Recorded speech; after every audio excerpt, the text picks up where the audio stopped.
नमस्कार। इस वीडियो को जरा गौर से देखिए और समझने की कोशिश करिए, चाहे आप सपा, भाजपा या कांग्रेस किसी के भी समर्थक क्यों न हो। फिलहाल अगर आप समाजवादी पार्टी के समर्थक हैं तो ये वीडियो आपको जरूर देखना चाहिए। क्या समाजवादी पार्टी और समाजवादी पार्टी के नेता मुसलमानों को खुश करने के लिए अपनी पार्टी कार्यकर्ताओं की भावनाओं तक को नहीं समझ रहे हैं और उन्हें दुखी करने में लगे? या एक समाजवादी पार्टी कार्यकर्ता है, जैसे हर पार्टी का कोई न कोई कार्यकर्ता होता है, या एक्स पर हमेशा सपा को ही सपोर्ट करते हैं। वही एक्स जो पहले ट्विटर हुआ करता था, अब एलन मस्क ने इसे खरीद लिया तो इसका नाम बदलकर एक्स कर दिया। इन्होंने समाजवादी पार्टी से आहत होकर एक ट्वीट कर दिया। तो सबसे पहले हम इनका ट्वीट पढ़ेंगे और उसके बाद जानेंगे कि आखिर असल सच्चाई क्या है।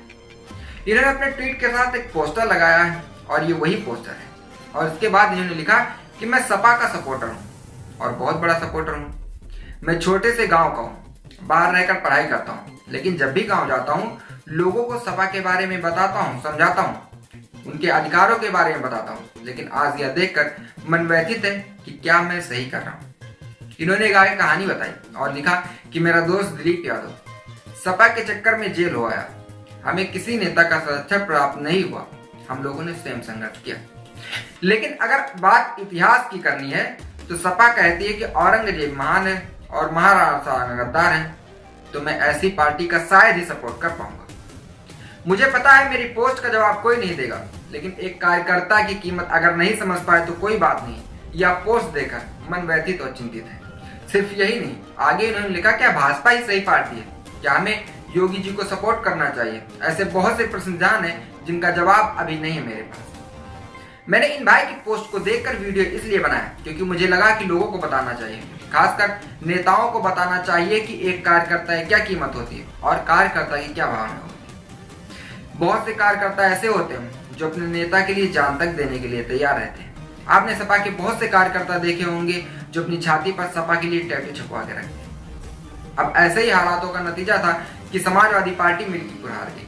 मिल्कीपुर में अभी उपचुनाव हुए थे और इस चुनाव में भारतीय जनता पार्टी ने बहुत बड़ी जीत दर्ज की, और ऐसी जगह पर जीत दर्ज की है जहां पर 60% मुसलमान थे, और 60% मुसलमान होने के बावजूद भारतीय जनता पार्टी ये सीट जीत गई। और पता है कितने वोटों से जीती? लगभग 1.5 लाख वोटों से, और ये सपा का गढ़ माना जाता था। जबकि मुसलमान भाई हमेशा सपा को खुलकर सपोर्ट करते हैं। समाजवादी पार्टी के हारने का नतीजा यह था कि समाजवादी पार्टी के नेताओं ने कह दिया था कि अगर हम यहाँ पर कुत्ते के गले में पट्टा डाल देंगे तो वह भी जीत जाएगा। बस फिर क्या था, वहां के कार्यकर्ताओं ने समाजवादी पार्टी को खुलकर सपा की औकात दिखा दी। जो कभी भाजपा को वोट नहीं देते थे, इस बार उन्होंने दबाकर भाजपा को वोट दिया। देखिए, हाजी रिजवान नहीं, अगर अखिलेश जी भी नाराज हो तो हमारा कुछ नहीं बिगाड़ सकते। अपने कमा खाते हैं, किसी की कमाई नहीं खाते। अपना कमा खाते हैं। यानी मुसलमानों के वोट पे किसी का हक नहीं है, अपनी मर्जी से मर्जी का मर्जी का। और सुनो, लेकिन इन्होंने जो पोस्ट किया था उस पोस्ट को लेकर जब किसी ने इनसे पूछा या सवाल किया या इन्हें रिप्लाई दिया, उन्होंने लिखा कि आपको आज ही फॉलो किया था और आज ही आपको अनफॉलो करना पड़ा।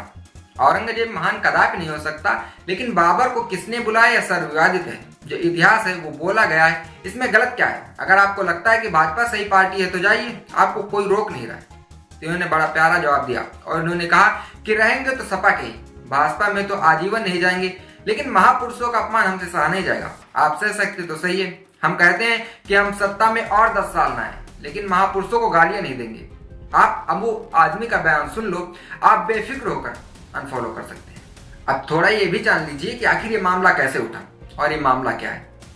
अबू आजमी ने मुंबई में मीडिया से बातचीत करते हुए कहा था कि सारा गलत इतिहास दिखाया जा रहा है। औरंगजेब ने कई मंदिर बनवाया, औरंगजेब क्रूर नहीं था। एक समाचार चैनल के साथ इंटरव्यू में सपा नेता ने कहा था कि मैंने औरंगजेब के बारे में जितना पढ़ा है उसने कभी भी जनता का पैसा अपने लिए नहीं लिया। औरंगजेब का शासनकाल वर्तमान का जो म्यांमार है वहां तक फैला हुआ था। उस समय देश को सोने की चिड़िया कहा जाता था। उनका कहना था कि मुझे लगता है कि वह एक महान प्रशासक थे। उनकी सेना में कई हिंदू कमांडर थे। और उसके बाद अबू आजमी ने जब इस बात का विरोध हुआ तो उन्होंने माफी मांग ली। उनका कहना था कि औरंगजेब पर उन्होंने जो भी कहा है वह उनका बयान नहीं है। अबू आजमी ने मंगलवार को कहा कि मैंने वही कहा जो इतिहासकार दावा करते हैं। अब सपा विधायक अबू आजमी ने औरंगजेब वाली टिप्पणी के लिए माफी मांगी, लेकिन इसके साथ इतिहासकारों का रेफरेंस भी दे दिया। और दूसरा मामला भी हाल ही का है। सपा सांसद ने कहा था कि बीजेपी को लोगों का तकिया कलाम हो गया है, जिनमें बाबर के डीन ने वे लोग हर जगह इसी बात को दोहराते हैं। अब सपा सांसद का कहना था कि हिंदुस्तान का मुसलमान तो बाबर को नहीं मोहम्मद को अपना आदर्श मानता है। यहाँ का मुसलमान सूफी संतों की परंपरा को अपना आदर्श मानता है। रामलीला सुमन का आगे यह कहना था कि मैं जानना चाहूंगा कि बाबर को आखिर लाया कौन। उन्होंने कहा कि इब्राहिम लोदी को हराने के लिए बाबर को राणा सांगा लेकर आया था। मुसलमान बाबर की औलाद है, लेकिन तुम तो गद्दार राणा सांगा की औलाद हो। बाबर की आलोचना हो तो राणा सांगा की आलोचना क्यों नहीं। जानना चाहूंगा कि बाबर को लाया कौन। बाबर को इब्राहिम लोदी को हराने के लिए राणा सांगा लाया था। तो मुसलमान तो बाबर की औलाद है और तुम गद्दार राणा सांगा की औलाद हो। ये हिंदुस्तान में तय हो जाना चाहिए। अब इस बात पर जब अखिलेश यादव से पूछा गया तो अखिलेश यादव ने मीडिया से बातचीत के दौरान कहा कि इतिहास के पन्ने सब पलट रहे हैं।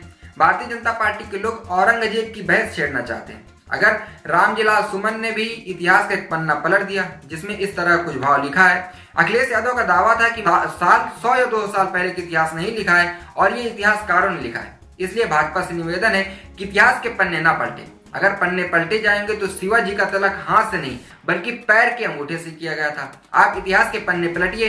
कभी गैलीलियो ने कहा था कि धरती कैसे घूमती है, इसका चक्कर लगाती है। इस पर उसे मौत की सजा दे दी गई। 400 साल बाद उस चर्च ने उसके लिए माफी मांगी। छत पर शिवाजी महाराज काका का बाएं पैर के अंगूठे से तिलक करवाया गया था। क्या इसके लिए भाजपा माफी मांगेगी? क्या भारतीय जनता पार्टी इस बात की निंदा करेगी? आज जो लोग विकसित भारत का सपना देख रहे हैं, आप इतिहास के पन्ने पलटिएगा।